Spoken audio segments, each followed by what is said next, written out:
ਮੁਲਾਜ਼ਮ ਖਬਰ ਦੇਖ ਰਹੇ ਸਾਰੇ ਦੋਸਤਾਂ ਨੂੰ ਪਿਆਰ ਭਰੀ ਸਤਿ ਸ਼੍ਰੀ ਅਕਾਲ। ਦੋਸਤੋ ਕਾਫੀ ਲੰਬੇ ਸਮੇਂ ਦੇ ਇੰਤਜ਼ਾਰ ਤੋਂ ਬਾਅਦ ਪੰਜਾਬ ਸਰਕਾਰ ਹਰਕਤ ਦੇ ਵਿੱਚ ਨਜ਼ਰ ਆਈ ਹੈ। ਮੁਲਾਜ਼ਮਾਂ ਨੂੰ ਲੈ ਕੇ ਖਾਸ ਤੌਰ ਤੇ ਜੇ ਗੱਲ ਕਰੀਏ, ਕੱਚੇ ਮੁਲਾਜ਼ਮਾਂ ਨੂੰ ਪੱਕਾ ਕਰਨ ਵਾਸਤੇ ਪੰਜਾਬ ਸਰਕਾਰ ਨੇ ਇੱਕ ਰੈਗੂਲਰਾਈਜੇਸ਼ਨ ਪਾਲਿਸੀ ਜਾਰੀ ਕੀਤੀ ਹੈ। ਇਸ ਪਾਲਿਸੀ ਦੇ ਅਕੋਰਡਿੰਗਲੀ ਕਿਹੜੇ ਮੁਲਾਜ਼ਮ ਨੇ ਜਿਹੜੇ ਉਹ ਪੱਕੇ ਹੋਣ ਜਾ ਰਹੇ ਨੇ, ਕਿੰਨਾ ਸ਼ਰਤਾਂ ਦੇ ਉੱਪਰ ਇਹ ਮੁਲਾਜ਼ਮ ਰੈਗੂਲਰ ਹੋਣਗੇ ਤੇ ਕਿੰਨੀਆਂ ਇਹਨਾਂ ਦੀਆਂ ਤਨਖਾਹਾਂ ਹੋਣਗੀਆਂ, ਸਾਰੀ ਗੱਲਬਾਤ ਸਿੰਪਲ ਤਰੀਕੇ ਦੇ ਨਾਲ ਡਿਟੇਲ ਦੇ ਵਿੱਚ ਕਰਾਂਗੇ। ਪੂਰੀ ਜਾਣਕਾਰੀ ਦੇ ਲਈ ਵੀਡੀਓ ਦੇ ਐਂਡ ਤੱਕ ਜ਼ਰੂਰ ਬਣੇ ਰਹੋ। ਤਾਂ ਦੋਸਤੋ, ਪੰਜਾਬ ਗਵਰਨਮੈਂਟ ਦੇ ਡਿਪਾਰਟਮੈਂਟ ਆਫ ਪਰਸੋਨਲ ਨੇ ਇਹ ਜਿਹੜਾ ਲੈਟਰ ਹੈ ਉਹ ਇਸ਼ੂ ਕੀਤਾ ਹੈ। ਨਾਮ ਦਿੱਤਾ ਗਿਆ ਹੈ policy for welfare of ad hoc contractual daily wages work charged and temporary EMPLOYEES। ਇਹ ਪਾਲਿਸੀ ਪੰਜਾਬ ਸਰਕਾਰ ਨੇ ਜਾਰੀ ਕੀਤੀ ਹੈ। ਗਰੁੱਪ ਸੀ ਤੇ ਗਰੁੱਪ ਡੀ ਦੇ EMPLOYEES ਨੇ ਜਿਹੜੇ ਉਹਨਾਂ ਦੀਆਂ ਪੋਸਟਾਂ ਨੂੰ ਰੈਗੂਲਰਾਈਜ਼ ਕਰਨ ਵਾਸਤੇ ਇਹ ਪਾਲਿਸੀ ਬੇਸਿਕਲੀ ਜਾਰੀ ਕੀਤੀ ਗਈ ਹੈ ਪੰਜਾਬ ਸਰਕਾਰ ਵੱਲੋਂ। ਇਹਦੇ ਵਿੱਚ ਦੋਸਤੋ ਜੇ ਗੱਲ ਕਰੀਏ ਕਿ ਕਿਹੜੇ EMPLOYEES ਨੇ ਜਿਹੜੇ ਉਹ ਪੱਕੇ ਹੋਣ ਜਾ ਰਹੇ ਨੇ, ਤਾਂ ਇੱਥੇ ਸਭ ਤੋਂ ਪਹਿਲੀ ਕੰਡੀਸ਼ਨ ਜਿਹੜੀ ਹੈਗੀ ਹੈ ਉਹ ਹੈ 10 ਸਾਲ ਦੀ ਸਰਵਿਸ ਦੀ। ਜਿਹੜੇ ਵੀ ਮੁਲਾਜ਼ਮਾਂ ਦੀ ਕੰਟਰੈਕਟ ਦੇ ਉੱਪਰ 10 ਸਾਲ ਦੀ ਸਰਵਿਸ ਕੰਪਲੀਟ ਹੋ ਚੁੱਕੀ ਹੈ, ਉਹਨਾਂ ਮੁਲਾਜ਼ਮਾਂ ਨੂੰ ਪੱਕਾ ਕਰਨ ਦੀ ਗੱਲ ਇਹ ਪਾਲਿਸੀ ਕਰਦੀ ਹੈ। ਤੇ ਬਾਕੀ ਦੀਆਂ ਕਿਹੜੀਆਂ ਕੰਡੀਸ਼ਨਸ ਨੇ ਮੁਲਾਜ਼ਮਾਂ ਨੂੰ ਰੈਗੂਲਰ ਕਰਨ ਵਾਸਤੇ, ਉਹ ਸਾਰੀਆਂ ਕੰਡੀਸ਼ਨਸ ਦੇ ਉੱਪਰ ਆਪਾਂ ਨਜ਼ਰ ਮਾਰਦੇ ਹਾਂ। ਸਭ ਤੋਂ ਪਹਿਲਾਂ ਇੱਥੇ ਦਿੱਤੀਆਂ ਹੋਈਆਂ ਨੇ ਐਲੀਜੀਬਿਲਿਟੀ ਕੰਡੀਸ਼ਨਸ, ਜਿਹੜੀਆਂ ਕਿ ਜ਼ਰੂਰੀ ਨੇ ਇਸ ਪਾਲਿਸੀ ਦੇ ਤਹਿਤ ਕੰਟਰੈਕਟ ਤੇ ਕੰਮ ਕਰਦੇ EMPLOYE ਨੂੰ ਰੈਗੂਲਰ ਹੋਣ ਵਾਸਤੇ। ਉਹ ਕੰਡੀਸ਼ਨਸ ਨੇ, ਸਭ ਤੋਂ ਪਹਿਲੀ ਜਿਹੜੀ ਹੈਗੀ ਹੈ ਕਿ ਜਿਹੜਾ ਐਪਲੀਕੈਂਟ ਹੈ, ਇੱਥੇ ਦੋਸਤੋ ਐਪਲੀਕੈਂਟ ਕਿਉਂ ਕਿਹਾ ਗਿਆ ਹੈ, ਕਿਉਂਕਿ ਐਪਲੀਕੇਸ਼ਨ ਫਾਰਮ ਹੈ ਜਿਹੜਾ ਉਹ ਮੁਲਾਜ਼ਮ ਨੂੰ ਭਰ ਕੇ ਦੇਣਾ ਹੋਵੇਗਾ ਇਸ ਪਾਲਿਸੀ ਦੇ ਅੰਡਰ ਆਉਣ ਵਾਸਤੇ। ਤੇ ਉਹ ਜਿਹੜਾ ਐਪਲੀਕੈਂਟ ਹੈ ਉਹ ਐਡਹੌਕ contractual daily wages work charged ਤੇ ਟੈਂਪਰੇਰੀ ਬੇਸਿਸ ਤੇ ਇਹਨਾਂ ਚੋਂ ਕਿਸੇ ਵੀ ਤਰ੍ਹਾਂ ਦਾ ਕੰਮ ਉਹਨੇ ਕੀਤਾ ਹੋਵੇ, ਕੰਟੀਨਿਊਸ ਜਿਹੜੀ ਪੀਰੀਅਡ ਹੈ 10 ਸਾਲ ਦਾ, 10 ਸਾਲ ਦੀ ਨੌਕਰੀ ਉਹਨੇ ਕੀਤੀ ਹੋਵੇ ਮੁਲਾਜ਼ਮ ਨੇ। ਤੇ ਦੂਸਰੀ ਜਿਹੜੀ ਕੰਡੀਸ਼ਨ ਹੈ ਉਹ ਇਹ ਹੈ ਕਿ ਉਸ ਮੁਲਾਜ਼ਮ ਨੇ ਉਸ ਪਰਟੀਕੂਲਰ ਪੋਸਟ ਜਿਹੜੀ ਵਾਸਤੇ ਉਹ ਰੈਗੂਲਰ ਹੋਣਾ ਚਾਹੁੰਦਾ ਹੈ, ਉਸ ਪੋਸਟ ਦੀਆਂ ਜਿਹੜੀਆਂ ਵੀ ਕੁਆਲੀਫਿਕੇਸ਼ਨਸ ਨੇ ਤੇ ਐਕਸਪੀਰੀਅੰਸ ਹੈ, ਉਹਨੂੰ ਉਹ ਮੁਲਾਜ਼ਮ ਹੈ ਜਿਹੜਾ ਉਹ ਪੂਰਾ ਕਰਦਾ ਹੋਵੇ, ਤੇ ਫਿਰ ਉਹਨੂੰ ਸਪੈਸ਼ਲ ਕੇਡਰ ਦੇ ਵਿੱਚ ਕੰਸੀਡਰ ਕੀਤਾ ਜਾਊਗਾ ਰੈਗੂਲਰ ਕਰਨ ਵਾਸਤੇ। ਤੇ ਇਸ ਸਰਵਿਸ ਪੀਰੀਅਡ ਦੇ ਦੌਰਾਨ ਉਹਦਾ ਜਿਹੜਾ ਕੰਮਕਾਰ ਹੈ ਉਹ ਤਸੱਲੀ ਬਖਸ਼ ਰਿਹਾ ਹੋਵੇ। 10 ਸਾਲ ਦੇ ਇਸ ਪੀਰੀਅਡ ਨੂੰ ਕੈਲਕੂਲੇਟ ਕਰਨ ਵਾਸਤੇ ਦੋਸਤੋ ਮਿਨੀਮਮ 240 ਦਿਨਾਂ ਦੀ ਸਰਵਿਸ ਹੈ ਜਿਹੜੀ ਹਰੇਕ ਕੈਲੰਡਰ ਈਅਰ ਦੇ ਵਿੱਚ ਪੂਰੀ ਕੀਤੀ ਹੋਣੀ ਚਾਹੀਦੀ ਹੈ। ਤੇ ਨੋਸ਼ਨਲ ਬ੍ਰੇਕਸ ਜਿਹੜੇ ਵੀ ਹੋਣਗੇ ਉਹ ਕੈਲਕੂਲੇਟ ਨਹੀਂ ਕੀਤੇ ਜਾਣਗੇ, ਵਿਲ ਨਾਟ ਬੀ ਕੰਸੀਡਰਡ, ਜਦੋਂ ਕਿ ਇਹ ਪੀਰੀਅਡ ਜਿਹੜਾ ਹੈ ਕੈਲਕੂਲੇਟ ਕੀਤਾ ਜਾਊਗਾ 10 ਸਾਲ ਦਾ। 240 ਦਿਨ ਹਰੇਕ ਸਾਲ ਦੇ ਪੂਰੇ ਹੋਣੇ ਚਾਹੀਦੇ ਨੇ ਸਰਵਿਸ ਦੇ। ਤੇ ਇਹ ਪਾਲਿਸੀ ਇਹਨਾਂ ਕਰਮਚਾਰੀਆਂ ਦੇ ਉੱਪਰ ਲਾਗੂ ਨਹੀਂ ਹੋਊਗੀ ਜਿਹੜੇ ਕਿ ਹੇਠਾਂ ਦਿੱਤੀਆਂ ਹੋਈਆਂ ਕੰਡੀਸ਼ਨਸ ਨੇ। ਉਹਨਾਂ ਕੇਸਿਸ ਦੇ ਵਿੱਚ ਇਹ ਪਾਲਿਸੀ ਜਿਹੜੀ ਲਾਗੂ ਨਹੀਂ ਹੋਊਗੀ ਜੇ ਕੋਈ ਕਰਮਚਾਰੀ ਆਨਰੇਰੀ ਕਪੈਸਿਟੀ ਦੇ ਵਿੱਚ ਜਾਂ ਪਾਰਟ ਟਾਈਮ ਬੇਸਿਸ ਤੇ ਕੰਮ ਕਰ ਰਿਹਾ, ਉਹਦੇ ਉੱਪਰ ਇਹ ਪਾਲਿਸੀ ਲਾਗੂ ਨਹੀਂ ਹੋਊਗੀ। ਜਾਂ ਜੇ ਕੋਈ ਕਰਮਚਾਰੀ ਪਹਿਲਾਂ ਹੀ ਰਿਟਾਇਰਮੈਂਟ ਦੀ ਏਜ ਤੇ ਪਹੁੰਚ ਚੁੱਕਿਆ ਹੈ ਜਾਂ ਉਹ ਆਲਰੇਡੀ ਰਿਜ਼ਾਈਨ ਕਰ ਚੁੱਕਿਆ ਆਪਣੀ ਪੋਸਟ ਤੋਂ, ਤੇ ਜੇ ਕੋਈ ਕਰਮਚਾਰੀ ਆਊਟਸੋਰਸ ਬੇਸਿਸ ਤੇ ਰੱਖਿਆ ਗਿਆ, ਉਹਦੇ ਉੱਪਰ ਵੀ ਇਹ ਪਾਲਿਸੀ ਹੈ ਜਿਹੜੀ ਉਹ ਲਾਗੂ ਨਹੀਂ ਹੋਊਗੀ। ਤਾਂ ਆਊਟਸੋਰਸ ਮੁਲਾਜ਼ਮਾਂ ਵਾਸਤੇ ਇਹ ਕਾਫੀ ਦੁੱਖ ਦੀ ਗੱਲ ਹੈ ਕਿ ਉਹ ਇਸ ਪਾਲਿਸੀ ਦੇ ਅੰਡਰ ਕਵਰ ਨਹੀਂ ਹੋ ਰਹੇ, ਜਾਂ ਫਿਰ ਕਿਸੇ ਦੀ ਇਨਸੈਂਟਿਵ ਬੇਸਡ ਜਿਹੜੀ ਇੰਗੇਜਮੈਂਟ ਹੈ ਉਹ ਕੀਤੀ ਗਈ ਹੋਵੇ ਇਸ ਜੌਬ 'ਚ, ਉਹ ਵੀ ਇਸ ਪਾਲਿਸੀ ਦੇ ਅੰਡਰ ਨਹੀਂ ਆਉਣਗੇ। ਜਾਂ ਫਿਰ ਉਹ ਕਰਮਚਾਰੀ ਨੌਕਰੀ ਦੇ ਵਿੱਚ ਆਉਣ ਦੇ ਟਾਈਮ ਤੇ ਇਸ ਪੋਸਟ ਦੀਆਂ ਕੁਆਲੀਫਿਕੇਸ਼ਨ ਤੇ ਐਕਸਪੀਰੀਅੰਸ ਹੈ ਜਿਹੜਾ ਉਹ ਪੂਰਾ ਨਹੀਂ ਕਰਦਾ, ਜਿਹੜਾ ਕਿ ਸਰਵਿਸ ਰੂਲ ਦੇ ਵਿੱਚ ਪ੍ਰੈਸਕ੍ਰਾਈਬ ਕੀਤੇ ਹੋਏ ਨੇ ਇਹ ਕੁਆਲੀਫਿਕੇਸ਼ਨਸ ਤੇ ਐਕਸਪੀਰੀਅੰਸ, ਤਾਂ ਉਹ ਵੀ ਕਰਮਚਾਰੀ ਜਿਹੜਾ ਹੈ ਰੈਗੂਲਰ ਨਹੀਂ ਕੀਤਾ ਜਾ ਸਕੂਗਾ ਇਸ ਸਪੈਸ਼ਲ ਕੇਡਰ ਦੇ ਅੰਡਰ। ਜਾਂ ਫਿਰ ਜਿਹੜਾ ਕਰਮਚਾਰੀ ਕਿਸੇ ਕੋਰਟ ਜਾਂ ਟ੍ਰਿਬਿਊਨਲ ਦੇ ਆਰਡਰ ਦੇ ਤਹਿਤ ਸਰਵਿਸ ਦੇ ਵਿੱਚ ਕੰਮ ਕਰ ਰਿਹਾ ਹੈ, ਉਹ ਕਰਮਚਾਰੀ ਵੀ ਇਸ ਪਾਲਿਸੀ ਦੇ ਅੰਡਰ ਰੈਗੂਲਰ ਨਹੀਂ ਹੋਣਗੇ। ਤੇ ਆਖਰੀ ਕੰਡੀਸ਼ਨ ਇੱਥੇ ਹੈ ਕਿ ਕੋਰਟ ਆਫ ਲਾਅ ਦੇ ਵਿੱਚੋਂ ਕਿਸੇ ਵੀ ਤਰ੍ਹਾਂ ਦੀ ਉਹਨੂੰ ਕੋਈ ਸਜ਼ਾ ਨਾ ਹੋਈ ਹੋਵੇ ਤੇ ਉਹਦੇ ਤੇ ਕਿਸੇ ਤਰ੍ਹਾਂ ਦੇ ਕ੍ਰਿਮੀਨਲ ਚਾਰजेस ਨੇ ਜਿਹੜੇ ਉਹ ਫਰੇਮ ਨਾ ਕੀਤੇ ਗਏ ਹੋਣ ਕਿਸੇ ਵੀ ਕੋਰਟ ਆਫ ਲਾਅ ਦੇ ਵਿੱਚ, ਉਹ ਕਰਮਚਾਰੀ ਨੇ ਜਿਹੜੇ ਉਹ ਵੀ ਇਸ ਪਾਲਿਸੀ ਦੇ ਅੰਡਰ ਕਵਰ ਨਹੀਂ ਹੋਣਗੇ। ਅੱਗੇ ਦੋਸਤੋ ਹੈ ਕਿ placement of beneficiary EMPLOYEES in a special cadre till attaining the age of 58 years.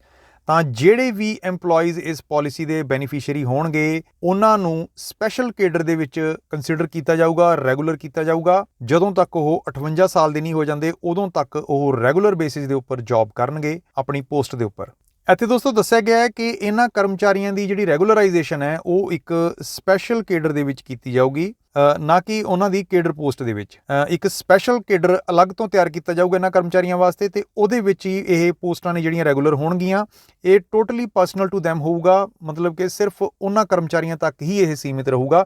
ਇਹ ਪੋਸਟਾਂ ਕ੍ਰੀਏਟ ਉਹਨਾਂ ਵਾਸਤੇ ਹੀ ਕੀਤੀਆਂ ਜਾਣਗੀਆਂ ਤੇ ਇਹ ਆਟੋਮੈਟਿਕਲੀ ਅਬੋਲਿਸ਼ ਹੋ ਜਾਣਗੀਆਂ ਜਦੋਂ ਕਰਮਚਾਰੀ ਰਿਲੀਵ ਕਰ ਜਾਂਦਾ ਹੈ ਆਪਣੀ ਜੌਬ ਤੋਂ 58 ਈਅਰਸ ਦੀ ਏਜ ਜਿਹੜੀ ਹੈ ਉਹ ਹੁਣ। ਤਾਂ 58 ਸਾਲ ਦੀ ਜਦੋਂ ਏਜ ਹੋ ਜੂਗੀ, ਉਸ ਤੋਂ ਬਾਅਦ ਇਹ ਜਿਹੜੀ ਪੋਸਟ ਹੈ ਇਹ ਖਤਮ ਹੋਈ ਮੰਨੀ ਜਾਊਗੀ। ਅੱਗੇ ਦੋਸਤੋ ਆ ਜਾਂਦਾ ਹੈ ਕ੍ਰੀਏਸ਼ਨ ਆਫ ਪੋਸਟ। ਇੱਥੇ ਦੋਸਤੋ ਸਰਕਾਰ ਨੇ ਕਲੀਅਰ ਕੀਤਾ ਹੈ ਕਿ ਜਿੰਨੇ ਵੀ ਪੋਸਟਾਂ ਦੀ ਲੋੜ ਹੋਊਗੀ ਕੈਟੇਗਰੀ ਵਾਈਜ਼ ਇਹਨਾਂ ਸਾਰੇ ਕਰਮਚਾਰੀਆਂ ਨੂੰ ਪੱਕਾ ਕਰਨ ਵਾਸਤੇ ਉਨੀਆਂ ਪੋਸਟਾਂ ਇਹ ਮੰਨੀਆਂ ਜਾਣਗੀਆਂ ਕਿ ਕ੍ਰੀਏਟ ਹੋ ਚੁੱਕੀਆਂ ਨੇ ਤੇ ਸੈਂਕਸ਼ਨ ਹੋ ਚੁੱਕੀਆਂ ਨੇ। ਜੇਕਰ ਉਸ ਪਾਰਟਿਕੂਲਰ ਡਿਪਾਰਟਮੈਂਟ ਦੇ ਵਿੱਚ ਸਫੀਸ਼ੀਐਂਟ ਨੰਬਰ ਆਫ ਪੋਸਟਸ ਜਿਹੜੀਆਂ ਨੇ ਉਹ ਖਾਲੀ ਨਹੀਂ ਹੈਗੀਆਂ ਸੈਂਕਸ਼ਨਡ ਪੋਸਟਾਂ, ਤਾਂ ਇਹ ਆਟੋਮੈਟਿਕਲੀ ਕ੍ਰੀਏਟਡ ਮੰਨੀਆਂ ਜਾਣਗੀਆਂ ਤੇ ਜਦੋਂ ਕਰਮਚਾਰੀ ਰਿਟਾਇਰ ਹੋ ਜਾਊਗਾ ਉਸ ਟਾਈਮ ਤੇ ਇਹ ਪੋਸਟਾਂ ਨੇ ਜਿਹੜੀਆਂ ਉਹ ਖਤਮ ਹੋ ਜਾਣਗੀਆਂ। ਤਾਂ ਇੱਥੇ ਦੋਸਤੋ ਮੈਂਸ਼ਨ ਕੀਤਾ ਸਾਫ਼ ਤੌਰ ਤੇ ਕਿ ਜੇ ਕਿਸੇ ਡਿਪਾਰਟਮੈਂਟ ਦੇ ਵਿੱਚ ਪੋਸਟਾਂ ਵੱਧ ਕ੍ਰੀਏਟ ਹੋ ਜਾਂਦੀਆਂ ਨੇ ਇਸ ਕੇਸ ਕਰਕੇ, ਤਾਂ ਇਹ ਪੋਸਟਾਂ ਨੇ ਜਿਹੜੀਆਂ ਉਹ ਟੋਟਲੀ ਪਰਸਨਲ ਹੋਣਗੀਆਂ ਤੇ ਐਬੋਲਿਸ਼ ਮੰਨੀਆਂ ਜਾਣਗੀਆਂ ਜਦੋਂ ਕਿ ਪੋਸਟ ਖਾਲੀ ਹੋ ਜੂਗੀ।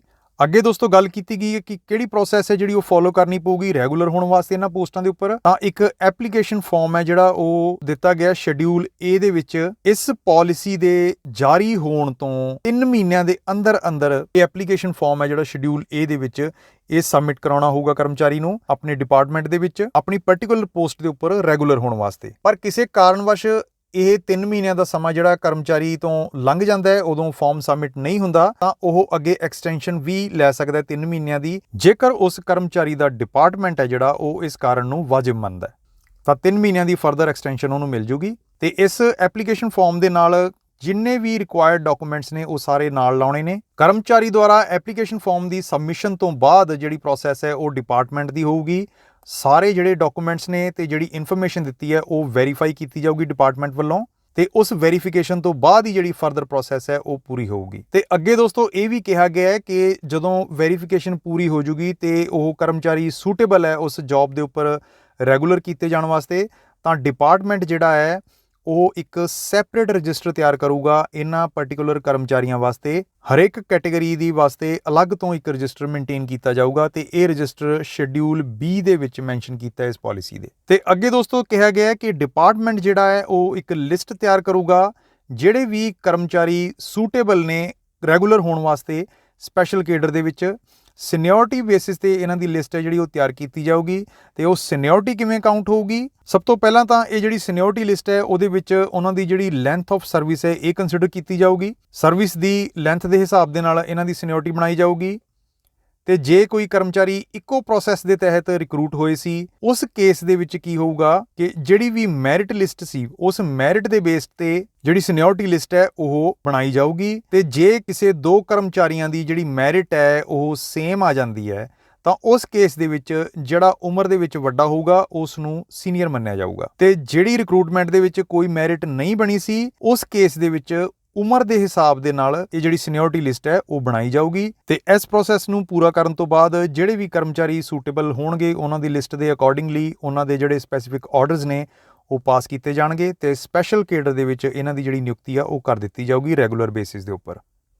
ਤੇ ਇਹ ਸਾਰੀ ਪ੍ਰੋਸੈਸ ਪੂਰੀ ਕਰਨ ਤੋਂ ਬਾਅਦ ਸਾਰੇ ਡਿਪਾਰਟਮੈਂਟਸ ਜਿਹੜੇ ਨੇ ਇਹ ਸਾਰੀਆਂ ਲਿਸਟਾਂ ਨੇ ਜਿਹੜੀਆਂ ਐਲੀਜੀਬਲ ਕੈਂਡੀਡੇਟਸ ਦੀਆਂ ਉਹ ਫਿਨਾਂਸ ਡਿਪਾਰਟਮੈਂਟ ਨੂੰ ਤੇ ਗਵਰਨਮੈਂਟ ਆਫ ਪੰਜਾਬ ਨੂੰ ਭੇਜਣਗੀਆਂ ਇਸ ਸਪੈਸ਼ਲ ਕੇਡਰ ਦੀਆਂ ਸਾਰੀਆਂ ਸੂਚੀਆਂ। ਤੇ ਡਿਪਾਰਟਮੈਂਟ ਜਿਹੜੇ ਨੇ ਉਹ ਇਹਨਾਂ ਦੀ ਜਿਹੜੀ ਪਲੇਸਮੈਂਟ ਹੈ ਉਹ ਕਰਨਗੇ ਜਨਰਲ ਆਰਡਰਸ ਜਾਂ ਸਪੈਸੀਫਿਕ ਆਰਡਰਸ ਦੇ ਤਹਿਤ। ਤੇ ਇਸ ਦੇ ਵਿੱਚ ਇਸ ਪਾਲਿਸੀ ਦੀ ਰੈਫਰੈਂਸ ਜਿਹੜੀ ਹੈ ਉਹ ਦਿੱਤੀ ਜਾਊਗੀ। ਅੱਗੇ ਦੋਸਤੋ ਸਰਵਿਸ ਕੰਡੀਸ਼ਨਸ ਦੀ ਗੱਲ ਹੈ ਕਿ ਕਿਹੜੀਆਂ ਸਰਵਿਸ ਕੰਡੀਸ਼ਨਸ ਹੋਣਗੀਆਂ ਕਰਮਚਾਰੀਆਂ ਦੀਆਂ।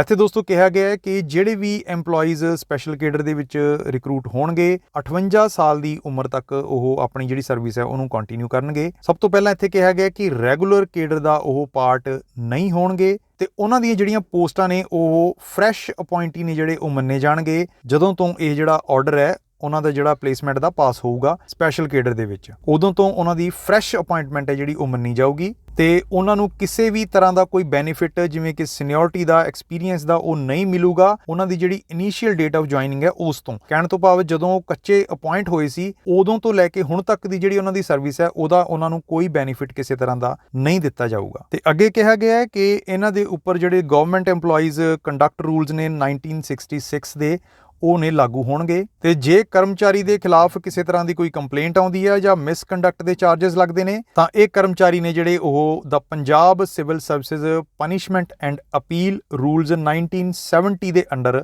ਕਵਰ ਹੋਣਗੇ। ਤੇ ਅੱਗੇ ਦੋਸਤੋ ਗੱਲ ਕੀਤੀ ਗਈ ਹੈ ਸੈਲਰੀ ਦੀ ਕਿ ਇਹਨਾਂ ਕਰਮਚਾਰੀਆਂ ਨੂੰ ਕਿੰਨੀ ਸੈਲਰੀ ਮਿਲੂਗੀ। ਇੱਥੇ ਦੋਸਤੋ ਮੈਂਸ਼ਨ ਕੀਤਾ ਗਿਆ ਹੈ ਕਿ ਜਿਹੜੀ ਸੈਲਰੀ ਹੈ, ਪੇ ਹੈ ਤੇ ਅਲਾਉਂਸਸ ਨੇ ਇਹ ਡਿਪਾਰਟਮੈਂਟ ਆਫ ਫਿਨਾਂਸ ਵੱਲੋਂ ਗਵਰਨਮੈਂਟ ਆਫ ਪੰਜਾਬ ਵੱਲੋਂ ਵੱਖਰੇ ਤੌਰ ਤੇ ਡਿਟਰਮਿਨ ਕੀਤੇ ਜਾਣਗੇ। ਇਹ ਤੈਅ ਕੀਤੇ ਜਾਣਗੇ ਫਿਨਾਂਸ ਡਿਪਾਰਟਮੈਂਟ ਵੱਲੋਂ ਵੱਖਰੇ ਤੌਰ ਤੇ ਇਸ ਸਪੈਸ਼ਲ ਕੇਡਰ ਦੇ ਕਰਮਚਾਰੀਆਂ ਦੀਆਂ ਤਨਖਾਹਾਂ ਦੇ ਬਾਰੇ।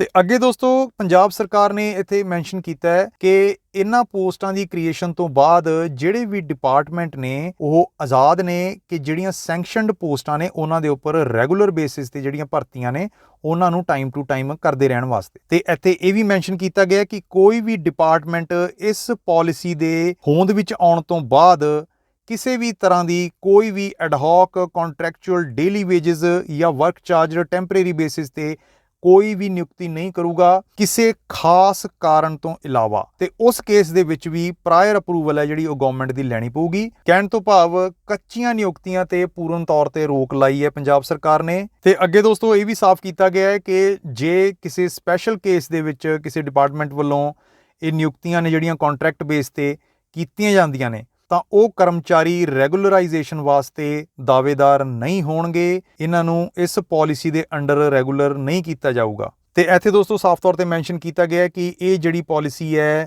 ਇਹ ਐਪਲੀਕੇਬਲ ਨਹੀਂ ਹੋਊਗੀ ਡਿਪਾਰਟਮੈਂਟ ਆਫ ਸਕੂਲ ਐਜੂਕੇਸ਼ਨ ਤੇ, ਕਿਉਂਕਿ ਇਹ ਪਾਲਿਸੀ ਹੈ ਜਿਹੜੀ ਸਕੂਲ ਐਜੂਕੇਸ਼ਨ ਵਾਸਤੇ ਸੈਪਰੇਟਲੀ 7 ਅਕਤੂਬਰ 2022 ਨੂੰ ਇਸ਼ੂ ਕੀਤੀ ਗਈ ਸੀ ਪੰਜਾਬ ਸਰਕਾਰ ਵੱਲੋਂ। ਉਹਦੇ ਉੱਪਰ ਵੀ ਅਸੀਂ ਡਿਟੇਲ ਵੀਡੀਓ ਲੈ ਕੇ ਆਏ ਸੀ, ਤੁਸੀਂ ਉਹ ਵੀਡੀਓ ਜਾ ਕੇ ਦੇਖ ਸਕਦੇ ਹੋ ਚੈਨਲ ਦੇ ਉੱਪਰ, ਤੁਹਾਨੂੰ ਆਈ ਬਟਨ ਦੇ ਉੱਪਰ ਉਹਦਾ ਲਿੰਕ ਵੀ ਮਿਲ ਜੂਗਾ। ਤੇ ਇਹ ਸੀ ਰੈਗੂਲਰਾਈਜੇਸ਼ਨ ਪਾਲਿਸੀ ਪੰਜਾਬ ਸਰਕਾਰ ਦੇ ਕੱਚੇ ਮੁਲਾਜ਼ਮਾਂ ਨੂੰ ਪੱਕਾ ਕਰਨ ਵਾਸਤੇ। ਆ ਸ਼ੈਡਿਊਲ ਇਹ ਤੁਸੀਂ ਦੇਖ ਰਹੇ ਹੋ ਸਕਰੀਨ ਦੇ ਉੱਪਰ, ਫਿਲ ਅਪ ਕਰਕੇ ਦੇਣਾ ਹੋਊਗਾ ਕਰਮਚਾਰੀਆਂ ਨੂੰ ਜੇ ਉਹ ਇਸ ਪਾਲਿਸੀ ਦੇ ਅੰਡਰ ਰੈਗੂਲਰ ਹੋਣਾ ਚਾਹੁੰਦੇ ਨੇ। ਤਾਂ ਦੋਸਤੋ ਉਮੀਦ ਕਰਦੇ ਹਾਂ ਅੱਜ ਦੀ ਇਹ ਵੀਡੀਓ ਤੁਹਾਨੂੰ ਚੰਗੀ ਲੱਗੀ ਹੋਊਗੀ। ਵੀਡੀਓ ਚੰਗੀਆਂ ਲੱਗਦੀਆਂ ਹੋਣ ਤਾਂ ਲਾਈਕ ਦਾ ਬਟਨ ਜ਼ਰੂਰ ਦਬ ਦਿਆ ਕਰੋ। ਚੈਨਲ ਤੇ ਨਵੇਂ ਹੋ ਤਾਂ ਚੈਨਲ ਨੂੰ ਸਬਸਕ੍ਰਾਈਬ ਜ਼ਰੂਰ ਕਰ ਲਿਓ ਤਾਂ ਕਿ ਅਜਿਹੀਆਂ ਕੰਮ ਦੀਆਂ ਵੀਡੀਓਜ਼ ਤੁਹਾਡੇ ਤੋਂ ਮਿਸ ਨਾ ਹੋਣ। ਮਿਲਦੇ ਹਾਂ ਅਗਲੀ ਕਿਸੇ ਹੋਰ ਜਾਣਕਾਰੀ ਭਰਪੂਰ ਵੀਡੀਓ ਦੇ ਵਿੱਚ, ਤਦ ਤੱਕ ਦੇ ਲਈ ਦਿਓ ਇਜਾਜ਼ਤ। ਵੀਡੀਓ ਦੇਖਣ ਦੇ ਲਈ ਤੁਹਾਡਾ ਸਾਰੇ ਸਾਥੀਆਂ ਦਾ ਬਹੁਤ ਬਹੁਤ ਧੰਨਵਾਦ।